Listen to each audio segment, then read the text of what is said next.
بالأشواق، في خيمة أبها ندعوكم لنقابلكم بالأشواق.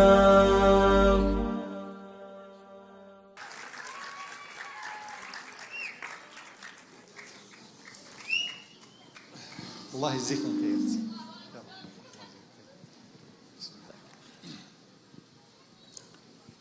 هنا ولا هنا؟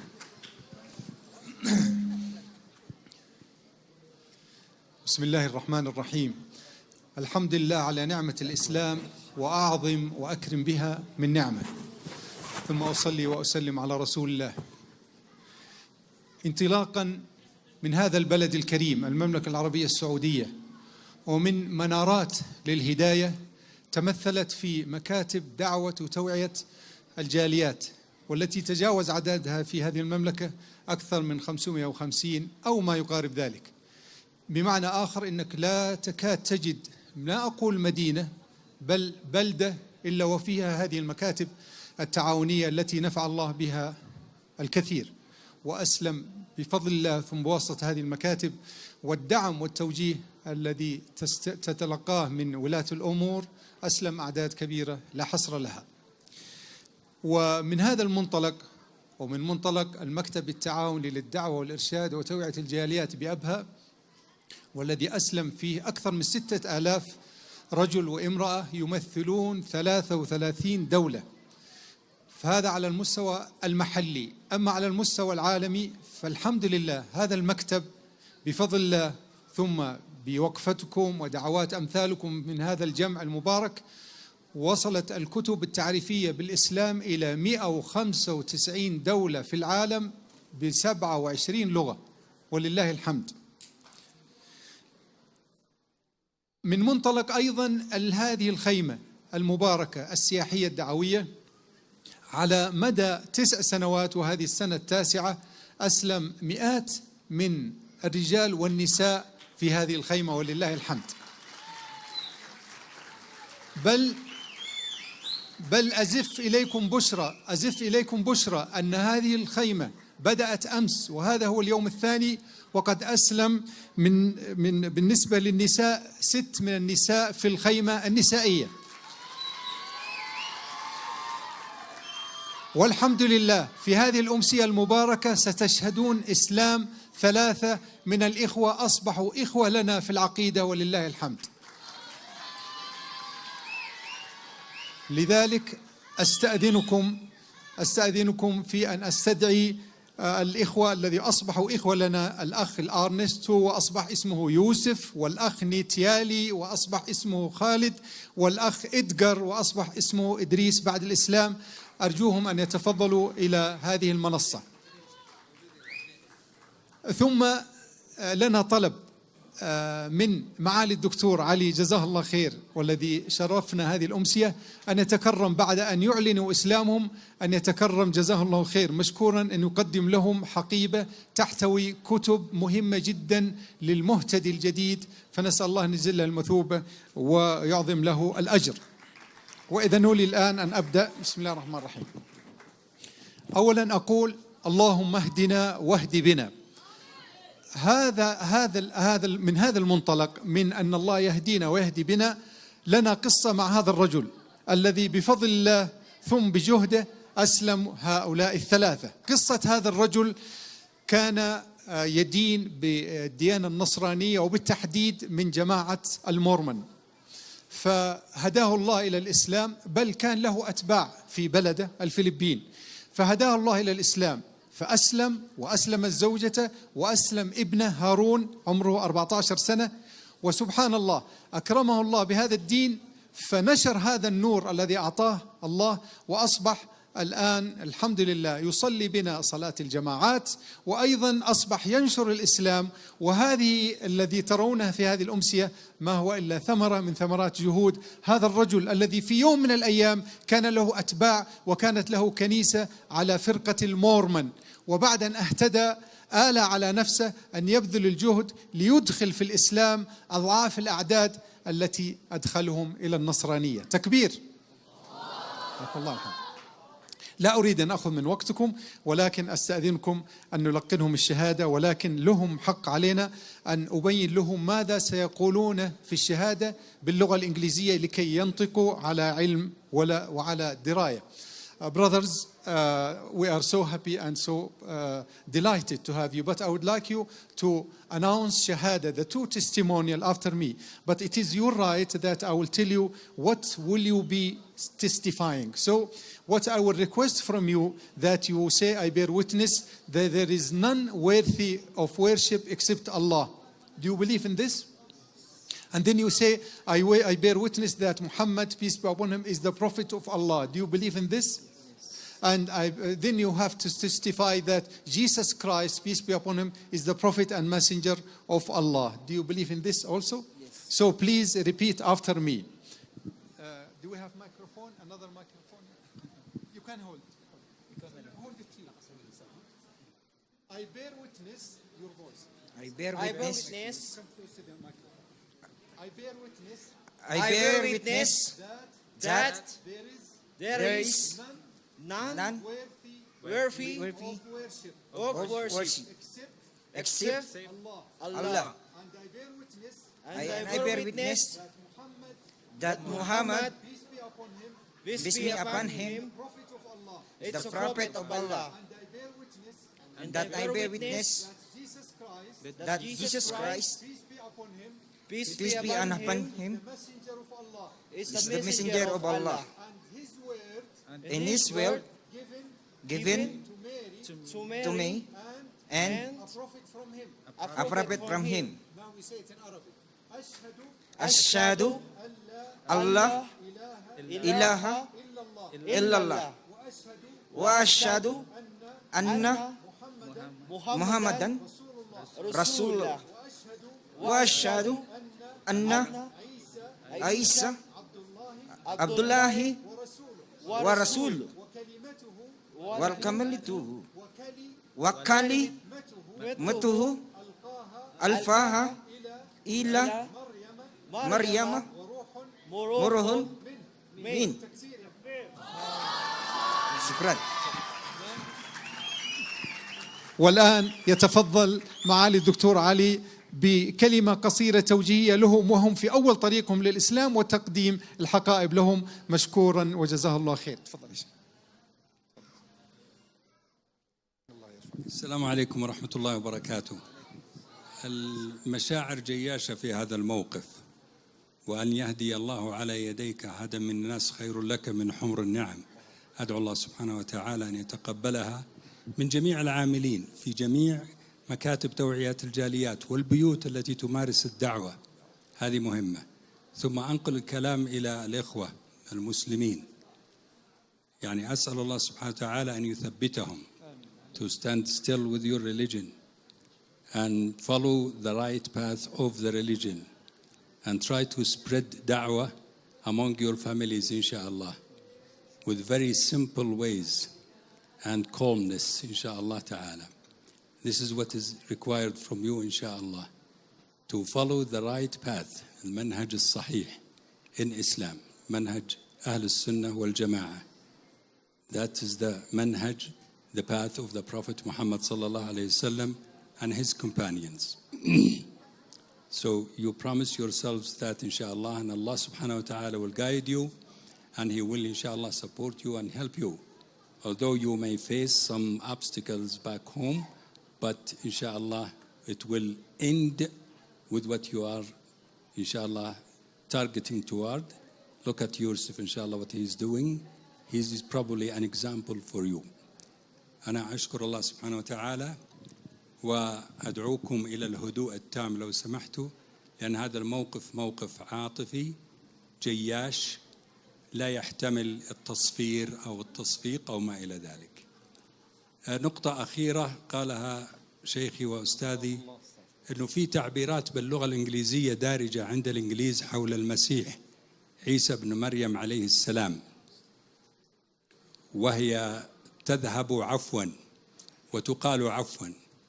نحن المسلمون, we don't believe that Isa ibn Maryam, peace be upon him, was crucified. Yet he was lifted to Allah subhanahu wa ta'ala in the heavens, and he is coming back. Therefore, he is not called Jesus Christ. لأن كرايست مأخوذة من الكروس، والكروس هو الصلب، ولذلك فهو عيسى بن مريم رفعه الله سبحانه وتعالى إليه في معجزة من المعجزات التي أعطاها الله إياه سبحانه وتعالى، وأنه سيعود إن شاء الله وينشر العدل. فجزاكم الله خيرا جميعا. لن نطيل، لكن سنترك الأخوة بأيد أمينة إن شاء الله مع أخي يوسف ومع شيخي وأستاذي الأستاذ الدكتور عبد الله. وهذه هدية من الدكتور عبد الله. It's not from me. إدريس. Yes. This is from Dr. Abdullah.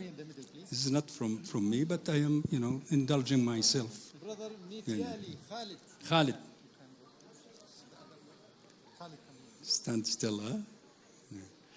Brother Ernesto Yusuf. Ernesto.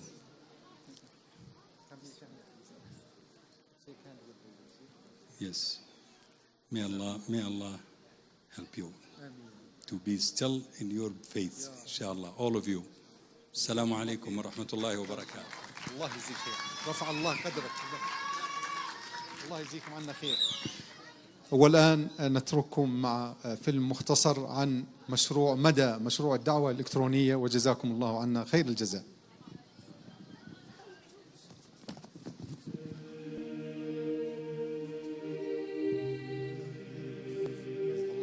نبغاك انت وياهم. جيبهم يا احمد فهد، لا استلك. والله تجي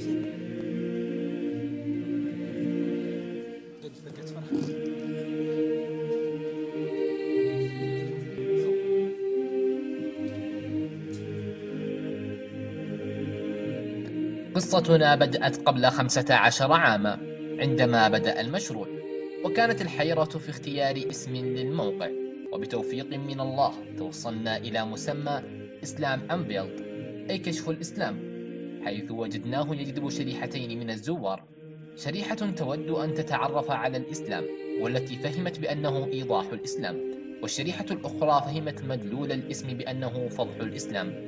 سواء هذه الشريحة أو تلك كانت النتيجة لصالح المشروع، فكم من زائر دخل إلى الموقع للتشفي والرصد، وانتهى به الأمر إلى معرفة الإسلام على حقيقته وربما اعتنقه.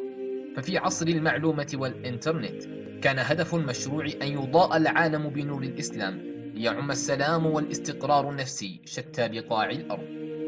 بدأ الزوار يتوافدون على الموقع من أقصى بقاع الأرض، وتبدأ دهشتهم عندما يرون سماحة هذا الإسلام بعيدا عن عالم الماديات، يعرض عليهم إرسال كتب تعرفهم على الإسلام أينما كانوا من دون أي مقابل. وبدأت طلبات الكتب تتوافد، وبدأنا إرسال الطرود البريدية، حيث تم إرسال 229,928 كتابة ب26 لغة في 27,455 طردة إلى 193 دولة.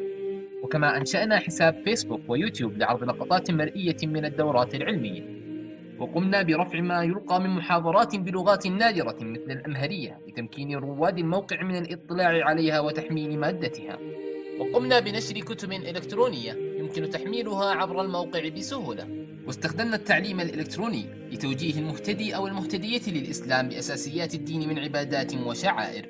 وكما قمنا بنشر مقالات منتقات يكتبها إخوة وأخوات من الغرب أدركوا مداخل القوم وخلفيات تساؤلاتهم، وتحدث هذه المقالات شهريا. وكما نعلن عن طريق الموقع عن دورات علمية يمكن للزائر التسجيل فيها ومتابعتها إلكترونيا. وكما نقوم بنشر مجموعة من القصص المتميزة لمن أسلم في المكتب إلكترونيا. ونتطلع بتوفيق الله ودعم المحسنين أمثالكم إلى فتح غرف للدعوة ضمن ما يعرف بالبالتوك، ليصل نور هذا الدين العظيم إلى زوايا مظلمة في عالمنا المعاصر تفتقر إلى نعمة الاستقرار الروحي وإدراك كنه هذه الحياة.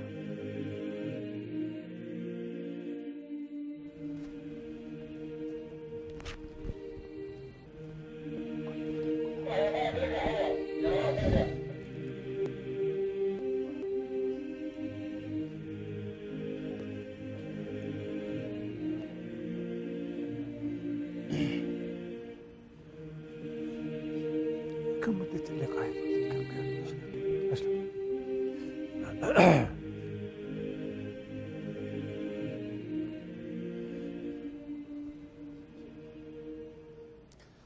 عليكم ورحمة الله وبركاته، وأسعد الله مساءكم بكل خير، والحمد لله صاحب الحمد، الحمد لله صاحب الفضل، الحمد لله صاحب الكمال، الحمد لله صاحب العزة، الحمد لله العزيز الوهاب الذي جمعنا في هذه الليلة المباركة وهدى إخواننا وأحبابنا وأشقائنا في العقيدة والدين.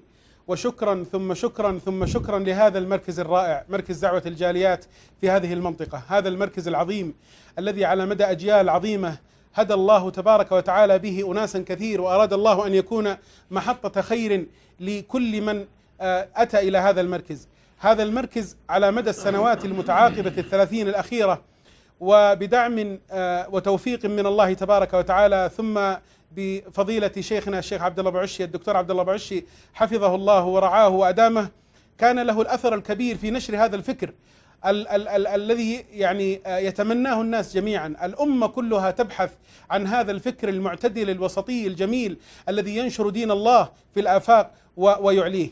أبارك لإخوتي هذه الليلة هذا الإسلام العظيم، وأقول لهم أنهم أراد الله تبارك وتعالى بهم الاصطفاء، أراد الله أن يصطفيهم في هذه الليلة. الله تبارك وتعالى في القرآن يقول: فمن يرد الله أن يهديه يشرح صدره للإسلام، ومن يرد أن يضله يجعل صدره ضيقا حرجا كأنما يصعد في السماء. وأستأذنكم لأترجم لهم هذه الآية.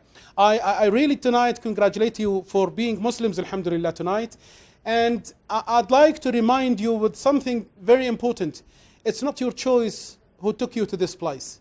It is Allah subhanahu wa ta'ala. Allah says in the Quran, those whom Allah subhanahu wa ta'ala wants to guide will make it easy for them to accept Islam. And those whom Allah subhanahu wa ta'ala does not want to guide will make it very hard for them to accept Islam. As if they are going in the space, their chest will be very closed. So you are chosen by Allah. I congratulate you, and I ask Allah subhanahu wa ta'ala to keep you steadfast, inshallah, on this way, which will eventually will take you to the paradise. You've done a lot of things in your life. Allah subhanahu wa ta'ala will eradicate all of them, will erase all of them. And now you've been born tonight. You've been presented to the real life which will take you eventually, inshallah, to Al-Jannah. Now, I'd like Dr. Abdullah Ba'ashi, Jazahullah khairan, tonight to tell you what does it mean to have yourself in a life like what you've been in, and transfer all of your thoughts and ideas and hearts and visions in the future to another life which will eventually, inshallah, will take you to Al-Jannah. بسم الله، الحمد لله والصلاة والسلام على رسول الله وآله وصحبه ومن والاه. الحمد لله على نعمة الإسلام، وأعظم وأكرم بها من نعمة. بعد هذه المقدمة الضافية الوافية لفضيلة الدكتور سعيد الصرف، وعندما أتكلم عن هذه القامة الدعوية أتكلم عن جهود ليست فقط على المستوى المحلي وعلى مستوى جامعة الملك خالد والتي ينتسب لها الدكتور، وإنما أتكلم على مستوى العالم، على مستوى جهود هذا الرجل المبارك في أثناء فترة الابتعاث في أستراليا. فقد مثل هذا البلد الكريم أفضل وأجمل وأشرف تمثيل، من منطلق أنه كان يشار إليه بالبنان، وأيضا كان قامة سامقة في العمل الدعوي برئاسته للمراكز الإسلامية ونادي الطالب السعودي، وأيضا بتوليه للخطابة في الجامع الرئيسي في أستراليا، وترك أثر كبير. نسأل الله سبحانه وتعالى أن يجزل له المثوبة ويعظم له الأجر. وكم أتمنى أن هذا النموذج العظيم يكون فعلا نموذج لمبتعثين، فهم يمثلون هذا البلد الكريم الذي قام على هذا الدين، وأيضا هو منبع الرسالة. وإذا أبنائنا المبتعثين وبناتنا المبتعثات لم يقدموا هذه الرسالة فما أدري، لأنهم ينطلقون من هذا البلد الذي يحمل هذه الرسالة ومنطلق الدين. أما في هذه الأمسية المباركة، ومن منطلق الخيمة السياحية الدعوية التاسعة، ومن بركات هذه الخيمة، فها نحن في اليوم الثاني، وأسلم ولله الحمد 6 من النساء وأيضا 3 من الرجال. فهذه من ضمن ثمرات هذه الخيمة التي أسأل المولى القدير أن ينفع بها. فقد جاءت بهذه المناشط ولم تغفل شريحة عزيزة علينا تمثلون الجاليات من المهتدين الإسلام أو الذين يعتنقون الإسلام، أو أقول تفاؤلا الباحثين أو الباحثون عن الحقيقة، فهنالك البرامج التي تكتنف هذه الشريحة المهمة، بالإضافة للبرامج التي تقدم للأسر كاملة من الجد إلى الحفيد كما ذكرت في ليلة البارحة، مرورا بالعمالة والجالية العزيزة التي جاءت لتقيم في هذا البلد وتقدم الخدمات المختلفة، ولهم منا الشكر والتقدير بوجودهم معنا لهذا المنطلق وهذا البلد الكريم.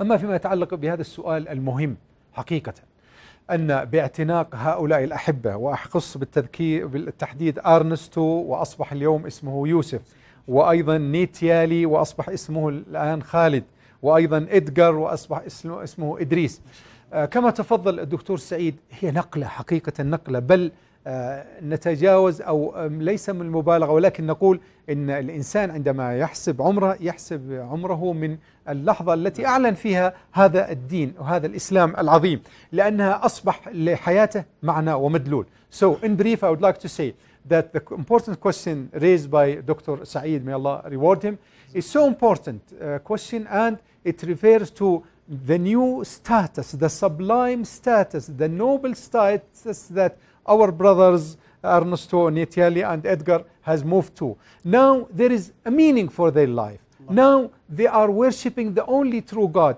Now there is no more bewilderment and confusion in their life.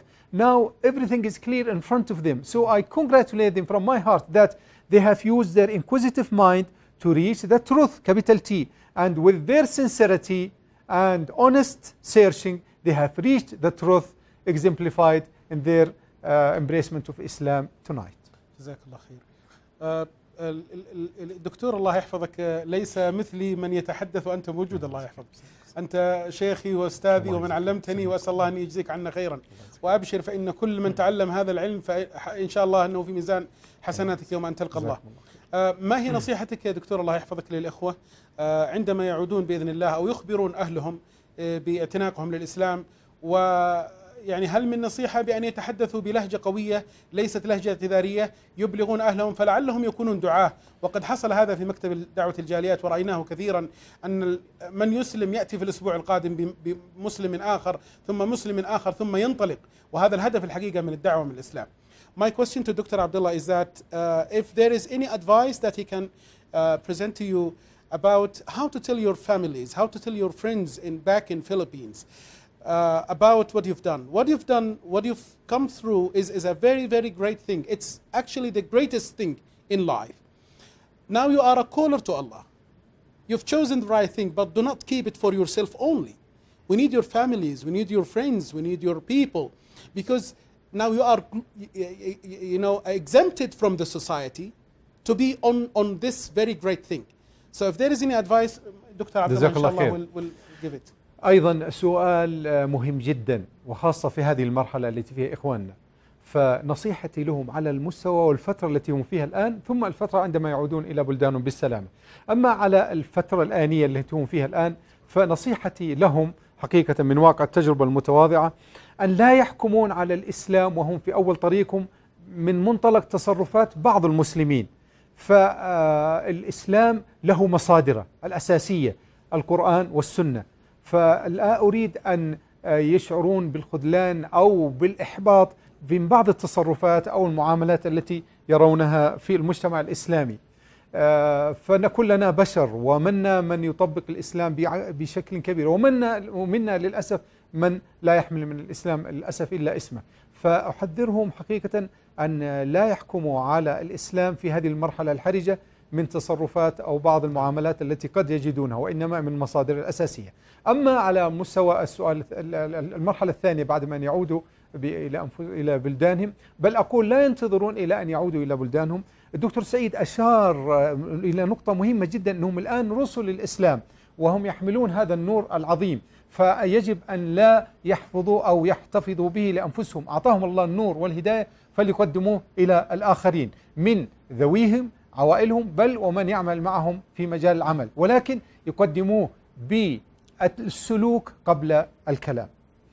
Respected brother, the question raised by Dr. Saeed is so important. now that Allah has guided you to Islam, what is next? Well, I really advise myself and you that don't be misled by judging Islam through some of the conduct or behavior or phenomenon that you will see in the Muslim community, because after all there are some people who represent Islam and there are some people who misrepresent Islam, unfortunately. Number two, now Allah has given you the light. Don't monopolize this light to yourself. Allah has given you this guidance and this light, so try to spread this light to your colleagues, your friends, family, with your conduct before your words. Not only here, but also when you go back home to your own country. جزاك الله خير. ختاما أيها الأحبة, is there anything that you'd like to say? Is there any message that you want to say to people? Now your brothers are looking at you in the auditorium there. If there is anything that you want to comment or to say? How do you feel, for example, How after do you feel? embracing Islam? Yeah. Okay, how do you feel after embracing Islam? For me, Yeah. Can you I'm open very the mic? happy to. Open them. Yeah, it's open already. Yeah. For me, I'm very happy to, because many Muslims brothers that embracing me, MashaAllah. that I am feel right now. Thank you for Alhamdulillah. that short comment. How do you, brother? How do you feel after became Islam? After you became Islam, how do you feel? For me now, I find the new. I find the true. Can you raise your voice? Only that. Yeah, yes. Raise your voice, please. No, we want to hear you, please. Yeah. How do you feel? But raise your voice. Yeah. Actually, now I find the true religion. It's because before I just seeing some people. What is that?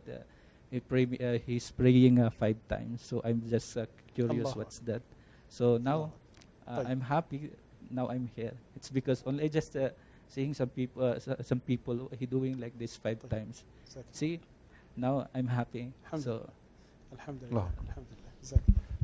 And me, I'm very happy for become a Muslim now, because very all brothers very good for Muslim is very nice, and then very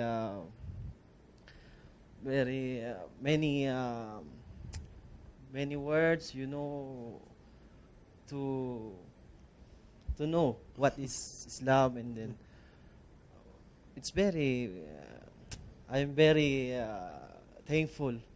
Alhamdulillah. Yeah, thank you. Alhamdulillah. Brothers, don't worry about the regulations and the rules of Islam. You will learn them all. They are very easy, and you will learn them, and you will be inshallah one day a caller to Allah, a da'iya, a professional person. You will call the others, because Allah will make it easy for you inshallah. جزاكم الله خير. الأخوة يقولون أنه من أكثر ما أثر فيهم هو سلامكم وعناقكم لهم بعدما أسلموا، وهذا أثر فيهم كثيرا. كذلك الأخ يقول كلمات الإخوة من المسلمين كان لها أثر كبير جدا، وجزا الله شيخنا الشيخ عبد الله خيرا على ما قدم هذه الليلة. بقي نقطة يا إخوان قبل أن نختم بإذن الله.